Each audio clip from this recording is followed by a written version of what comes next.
আল্লাহ নবী সাল্লাল্লাহু আলাইহি সাল্লাম বলেন, ইয়াকুলু ইবনু আদম মালি ওয়া মালি। হায় বনি আদম, সারাক্ষণ কেবল বলো আমার মাল, আমার মাল, আমার মাল, আমার মাল। আল্লাকা মিন মালিকা ইয়া ইবনা আদম। বলেন কোথায় তোমার মাল বনি আদম?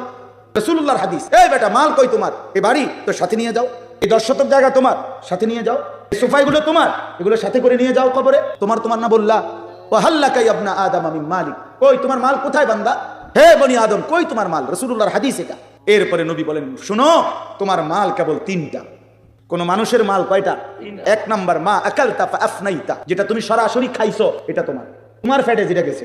2 আও লাবিস্তা ফা আবলাইতা, যেটা তুমি সরাসরি গায়ে দিছো, পোশাক তোমার গায়ে, এটা তোমার। আও তাসাদদাকতা ফা আমদাইতা, যেটা আল্লাহর রাস্তায় সাদাকা করছো, যাকাত, ফিতরা, দান, সাদাকা, এতিম, গরিব, অসহায়, ফকির, মসজিদ, মাদ্রাসা, উলামায়ে কেরাম যেখানে খরচ করছো, ফা আমদাইতা, সেটা তুমি আখিরাতে পৌঁছাইছো, সেটা তোমার। এই কয়টা হলো? 3টা।